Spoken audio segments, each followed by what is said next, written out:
Hey guys, it's Jules again. Thanks for coming back. Excuse me. I've been thinking about doing this video for a while, and I just kept putting it off, and finally I'm like, I joined Instagram, and I'm Stitching Jules on Instagram in case you didn't know, but I joined Instagram. There's such a thriving community on there of stitchers, and I thought, before too long, people are going to start wondering why I haven't done this video, I suppose. But it seems like most stitchers do them. So the 20 things that you should know about your stitcher, your floss tuber. I don't know, something like that. Hey, first of all, I'm going to show you something that I just got. Got this little selfie light. It was like $10 or something ridiculous, but I just clamp it onto my little stand here. I dropped it. We're full tech today, man. It's not really supposed to probably go right there, but we'll see how this looks. But it looks a little better. Let's adjust this. Oh yeah, wait. By the way, it's October 9th, and this is all low tech today, but I'm going to show you guys what it looks like outside right now. Can you believe that? That's got to be like 2 to 3 inches of snow in the backyard. All the trees are blown, kind of falling over and everything, but that's just crazy. That's just crazy. And so I can't remember the last time we had a snowstorm like this, which I'm excited for. I love it, but it'll all be gone tomorrow, so no big deal. All right, so I wrote a list out. 20 things. Number 1. This is kind of a combined thing. I was born in Indiana, was raised in Georgia, and I've chosen to live the rest of my life here in Colorado. So I feel like I have the Midwestern sensibilities, the heart of a Southerner, but the spirit of a Coloradoan. And but I feel like I have taken a lot of good things from every place where I've lived, and to kind of make me. But anyway, I like that. Second one is I've been cross-stitching for like over 12 years. I first learned from a good friend of mine who used to live down the street about 6 doors, and taught me on this tiny little pattern that I think it was a tiny little frog or something, and that she picked up for me at like Michael's or something, and very patiently taught me the rudimentary things about cross stitching, and I owe her so much for that, because I have that has been easily my most favorite hobby that I've ever had, and the things that I like to do the best. And it factors into number 3, which is, what do I do? I'm actually a veterinarian, and I know that some of you are going to go, oh, Buckeye Stitcher's a veterinarian too, and yes, she is. And so I haven't talked about it in my videos. I don't, how do I say this? I've been a vet for almost 20 years, and everywhere I go, it's like, in social settings, if somebody asks me, well, what do you do? What's your career? And then I tell them, and the conversation it becomes all about what I do. It's part of the reason why I don't stitch in groups. I tried that once. I went to a crafting circle, in a sense, like a crafting get-together, and it was like me and like 6 other women, and everybody was doing their own crafting thing, and I was cross-stitching, and it came up that I was a veterinarian. I did not bring it up. Someone else brought it up, and then the rest of the night, all it was telling me stories about their animals and asking questions about their animals or their friends' animals. That, oh, I heard this, I heard that, and so it's something that I'm not going to talk about on these videos. I stitch to relieve the stress of being a veterinarian. It's an emotional thing for me. It takes a lot out of me, and so when I'm not at work, I choose not to talk about work, and I'm very blessed, and I'm lucky, and I love what I do, but when I'm not doing it, I like to talk about other things. So, my husband. Where did my husband and I meet? We actually met on eHarmony, believe it or not. The funny thing is that I was pretty unlucky in dating for a long time, and I had been on eHarmony for a while and some other places and whatnot, and been on dates and whatnot, and I just was totally like not, it just wasn't working for me, but I still stayed in it anyway, because you just never know. And he goes and signs up on, it was like the beginning of a year, and he's like, all right, it's time to get back out there in the dating world and let me go start working on my profile.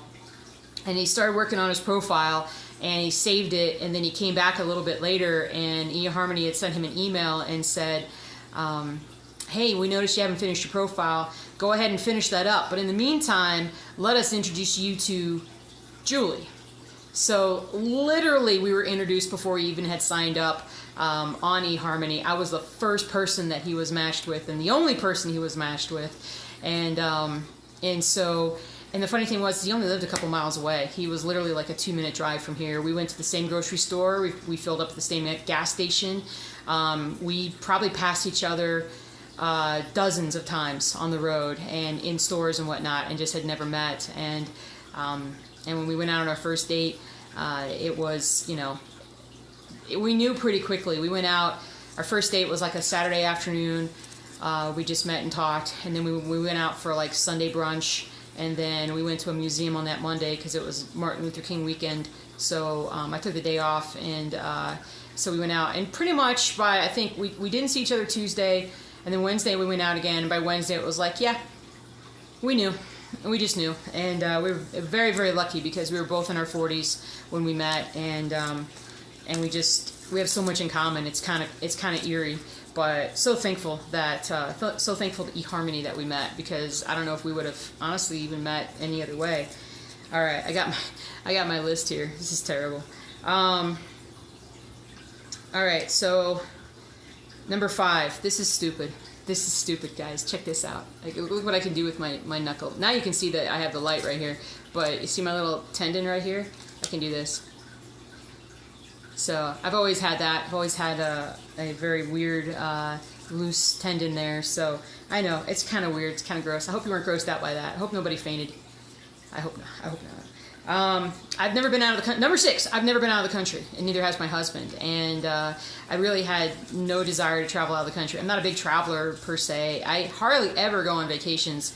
You'll notice that we talked about vacations this past summer, where we went to like Kentucky for the eclipse. We went to Florida to see my husband's parents, and that's 95% of all the trips that I take. I end up seeing family.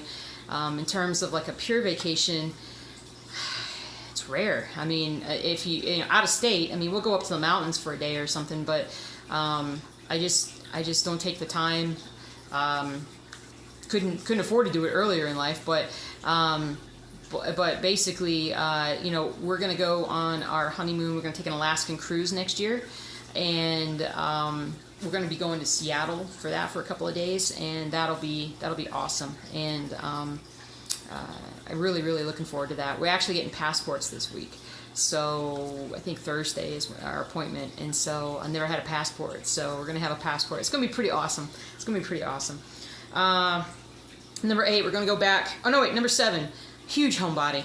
I prefer to stay home all the time. On the weekends, I don't like to go out. Like if I'm not working, I'm not a social... I am a social person, obviously. I like to hang out with my friends, and I like to go watch games and stuff, but I can't go out more than maybe a couple times a week, and I'm like, I want to go home. I just want to be home. I want to stitch. I want to sit in my comfy chair, put on my comfy clothes, be around my dogs. I just want to be at home. And so it's frustrating to my husband sometimes, because he's always like, let's go have fun and go do this or that. And I'm like, I don't want to. I want to stay home. And but yeah, big time homebody. Big time. Number 8, going back to my fingers. I have gigantic thumbs. I don't know if you guys can see this. My hand looks huge as it is. But can you see how disproportionately long my thumb is compared to my other fingers? That's huge. I did not realize this until I was like 30 years old. And someone else pointed out to me. I went to do a high five, and they're like, oh my God, look how big your thumb is. And I'm like, huh. So ever since then, depending upon the situation, if I'm meeting somebody or I don't know, whatever, I'll have them hold up their hand, and so I can put my hand against their hand. And it's always a case of I have like a small palm, and I have short fingers, but I have this ridiculously long thumb. So like, especially with guys, like their fingers will be like, at least a half an inch to an inch longer, but then my thumbs will be the same size or sometimes longer. And I did play piano when I was a little kid, and so I suppose it helps some with that, but it doesn't really help with stitching that I know of, unless you could think of if I'm holding the hoop and whatnot, it helps me stabilize it more because I have a wider base. Because I mean, look at the span. No, I can't palm a basketball. I can't.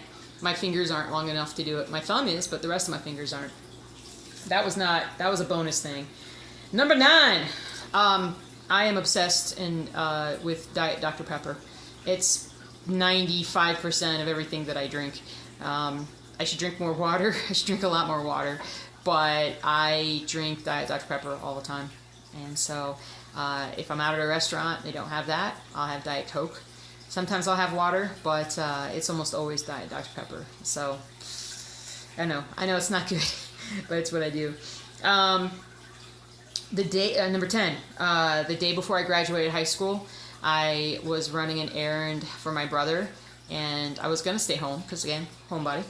And I was going to stay home, and he needed me to go out to do something for him, and so I did, and I basically got into a bad accident like about a mile from our house. I flipped my car, and the worst part about that was that it was literally the night before graduation, and I suddenly had no car, and right after school I lived at home, and I went to a local college, and I had to pay my way through college and through vet school, and I had to start over with a new car, and that was like all that money that you get, well, some money that you get for graduation, all went towards getting a used car that I still had to borrow money for. But I was like, if I could go back and change one thing, I think I would change that, because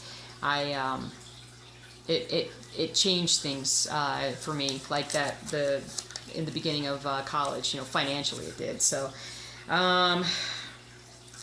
number 11. All right, my dogs. Since I told you I'm a vet, I can actually tell you about all the pets that we have here. We have 7 dogs, 1 cat, 1 axolotl, and a ton of fish. The cat is my husband's that he brought into the house when we got married. He moved in here. The 7 dogs, basically, I wanted a lot of dogs when I was a little kid. Obviously, I love dogs, and that's one of the big reasons why I became a vet. But I always said, I'd never have more than a couple of dogs, and so I got the terrier first because I always wanted a border terrier, and then I was like, this dog was obsessed with me. Doogie was just like, he was in my face all the time, constantly needing attention, and I thought, well, let me get him a buddy so he has somebody else to focus on. And so I went to one of the shelters around here, and I ended up getting a Chihuahua. I did not want to get a Chihuahua, but when I walked around looking at the dogs that were available, little Fargo was the only one that actually acted interested in me. And he was like, oh my God, you're the best. And he would go nuts every time I walked by, and only for me. I double checked that. I was watching behind the corner, and he would ignore everybody else, but he wanted to hang out with me. So I brought him home, and which was good. And then I don't know, like I had them just by themselves for a couple of years, and then I had a client that needed a home for a dog, and I said, oh, I'll take him, the Beagle Pug mix. I'll take him because he's adorable, he's cute, he's sweet. And I brought him home, and at first he was best friends with Doogie, but then as time has gone by, he's become best friends with the Chihuahua, and they are tight. I mean, they're the only one that the Chihuahua he will instigate play with Topher, the Beagle mix, but everybody else he growls at and doesn't want to play with, but he loves Topher. And so and then it was just downhill from there. Once I got 3, who was the 4th? Bailey was the 4th, and Bailey's sort of the pit bull Australian Shepherd mix. And because at that point I was like, I need an older dog. I really wanted to adopt an older dog that had a hard time. Like, there was something that was telling me I need to go back to the shelter and adopt an old dog that maybe had some medical issues that needed a home. And it was like around Christmas time, and I'm like, I gotta go find this dog. And I found Bailey, and she'd had a history of cancer. She had a history of being returned multiple times to the Dumb Friends League for various reasons, and she's easily the smartest dog that I ever have had, but she's also the most devious. So she's a wonderful dog, but she's the reason why we have a 6-foot fence built up around our whole backyard, because she can climb like you wouldn't believe. And when we first got her, the first 6 months, Mark and I met about 6 weeks after I got her, and he had to help me put in all new fences and stuff because she could just climb. She was such an escape artist. But anyway, so she's doing great. And then after that, I had the option. I had a puppy, a golden retriever puppy that had a heart murmur, and that didn't have a home. And I said I would take it, thinking that the puppy would not necessarily live for a very long time because it had a bad heart murmur. And so, but I ended up getting it checked out by a cardiologist, and ends up that's not really that big of a deal, and it's not going to affect her life. Now, she also does have hip dysplasia, pretty bad hip dysplasia, which is, she's just a genetic mess. But she's also the craziest dog in the house, and you wouldn't know that anything was abnormal about her at all. She is easily more work than all the other dogs put together times 10. And we can't wait for her to continue to get older. She's almost 3 now, and I just want her to settle down. I can't ever get her tired. No matter how much we've taken her to the park and all the different things we've done, she'll come home and sleep for 2 minutes and then get up and ready to play ball. So she is something else. Dog number 6, I also got from work. I gotta stop getting dogs from work. She was a import from Greece. I had a client who went to Greece and was volunteering in an animal shelter there, and this dog apparently had been at the shelter for like its whole life, and it was like 7 years old, and it was just scared, shook all the time, had a hard time bonding with anyone. And so she really felt bad for the dog and actually paid to have it imported back to the United States, which was awesome. But now she basically, she'd had the dog for like a year, and she decided she wanted to actually move to Greece and work at that shelter and do a lot of things for like the stray dog problem that they have in Greece, because it's really bad there. And so she was telling me the story, and I'd met the dog a few times before, and yes, it's very, very nervous. But eventually I was just like, I'll take the dog. I'll take the dog home. And she was so scared when she came, and she's so nervous. But she bonded right away with Bailey, and Bailey acted as a big sister for her and really helped her settle down. And she actually does so well in the pack that she rarely has those shaking moments. She used to shake all the time, and now she hardly ever shakes. And she's constantly begging me to be petted, and all the time. And so she's really come out of her shell, and she seems like she's quite happy here. So we're really happy we have her. Dog number 7 is our little Coco, the dachshund, and it belonged to basically a friend's father who passed away last year, or this past year, and it was his dog, and there were various medical issues with the dog, and the family it was causing a lot of problems, and they were thinking, maybe we might even have to just put this dog down, because it was 13, and like I said, there are issues with the dog. And my husband and I heard the story, and we're like, nah, she'd come home with us. And she might actually be the best dog of the bunch, to be honest with you, even though she's not really house trained. We'll deal with it. We're dealing with it, but she's actually the only one that gets to sleep up in the bedroom with us, because she leaves the cat alone. She's about the only one that leaves the cat alone. So, so she's hanging out with us. She's good. But yeah, so that's 7 dogs. I'm sorry, that was a long story, but there's all the dogs. But yeah, it's crazy here. So it is very crazy. Where am I? Number 11, number 12. Man, I love Indian food. Do you guys like Indian food? If you haven't ever tried Indian food, there are all different kinds, from sweet things to spicy things to really spicy things. I did not realize I liked Indian food until about 3 or 4 years ago, and I am absolutely obsessed with the aromas and everything that goes into Indian food. I love that it's so colorful. The orange, the reds, the greens, the yellows. It's just unbelievable what they can put together and make. And today actually would be a great day to have Indian food, but I'm not driving all the way out to my favorite Indian restaurant to get that. Ugh, but oh my gosh, it's so good. Number 13. You guys ever heard? You guys know what burpees are, right? When you go down to like a push up, you like drop down to like you're standing up, you drop down, you drop into a push up position, you do the push up, and then you jump kind of up, so your back legs come up, and then you come up and then you jump your hands in your. It's a horrible explanation, and I'm not doing one for you. I'm not. Nope, I'm not, because I already did some today. Several years ago, I once did the 100-day burpee challenge, which was a burpee, like you add a burpee a day. So like on day 1, you're doing 1 burpee. On day 10, you're doing 10 burpees. On day 50, you're doing 50.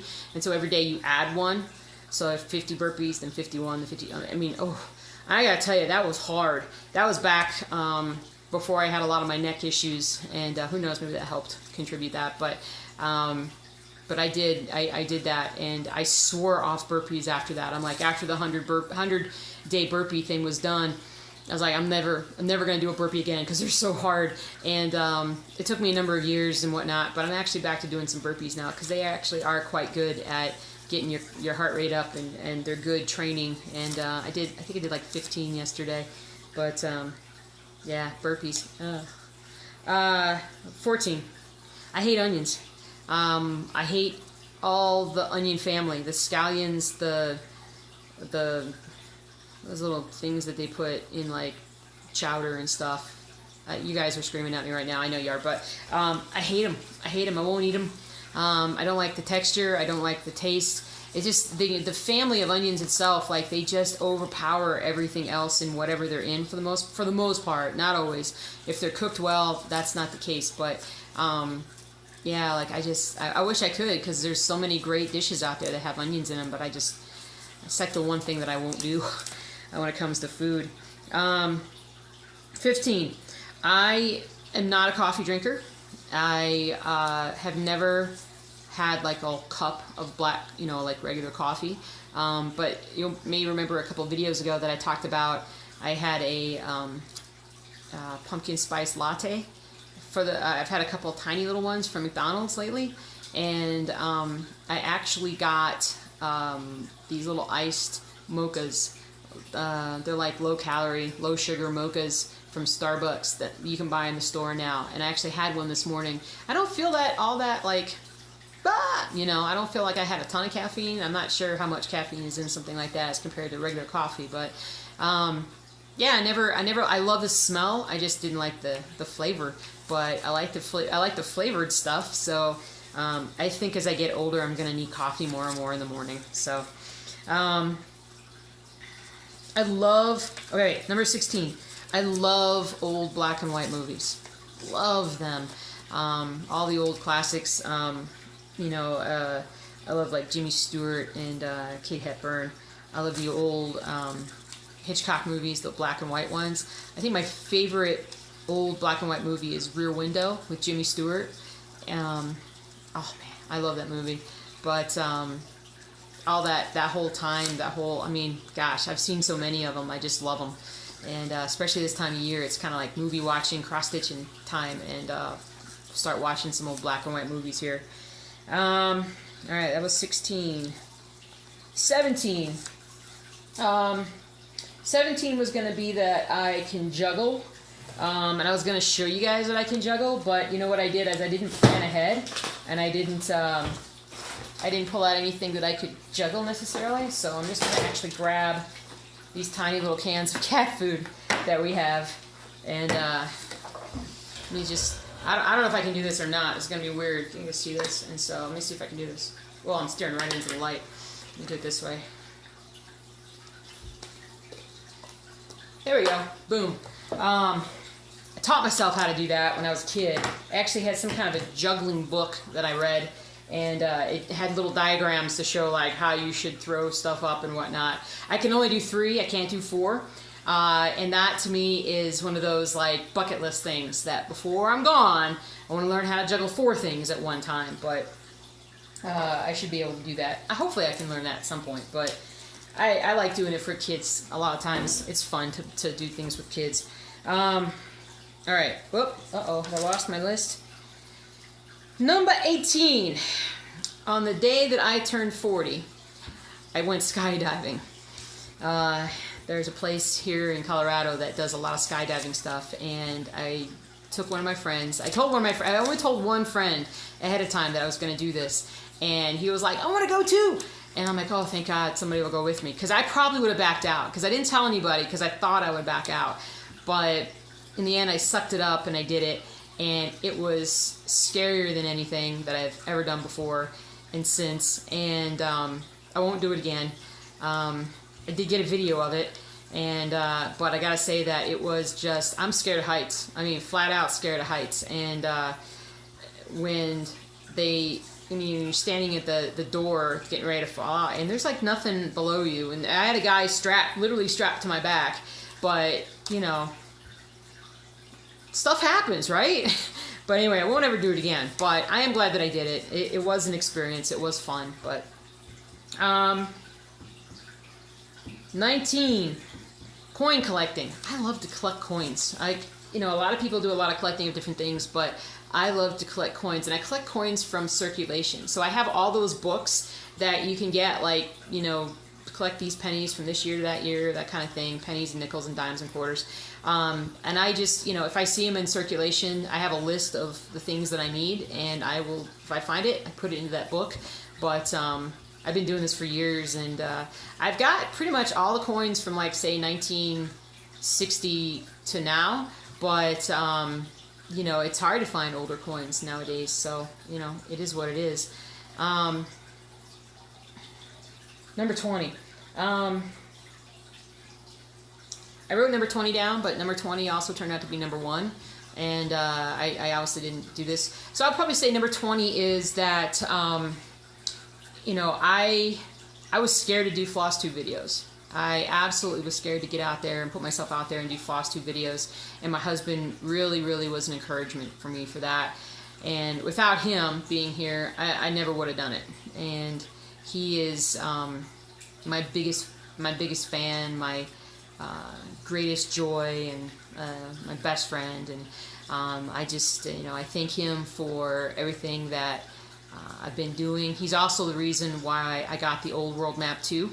The big, huge project, that was his fault. And because when I finished this one, I was like, I want a bigger project. I want something, bigger. And they had a version of this they had a version of Old World Map 2 that was not quite as big as the version that I got.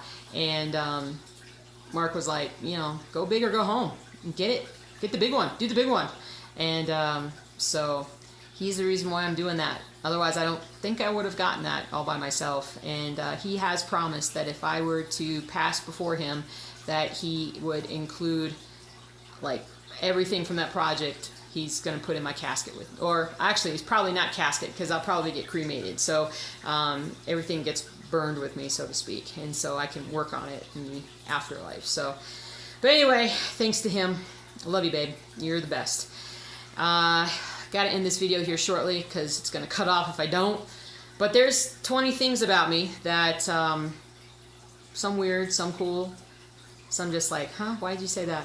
But I hope this was somewhat entertaining. You kind of know a little bit more where I come from on some things. But feel free to ask any questions that you want. Like I said, I'm glad I did it. Hope it's a good video. Now I'm just rambling. You guys take care. Have a good day. Stay warm if you're here where it's cold and snowy. But I'll see you later this week for my update. Bye.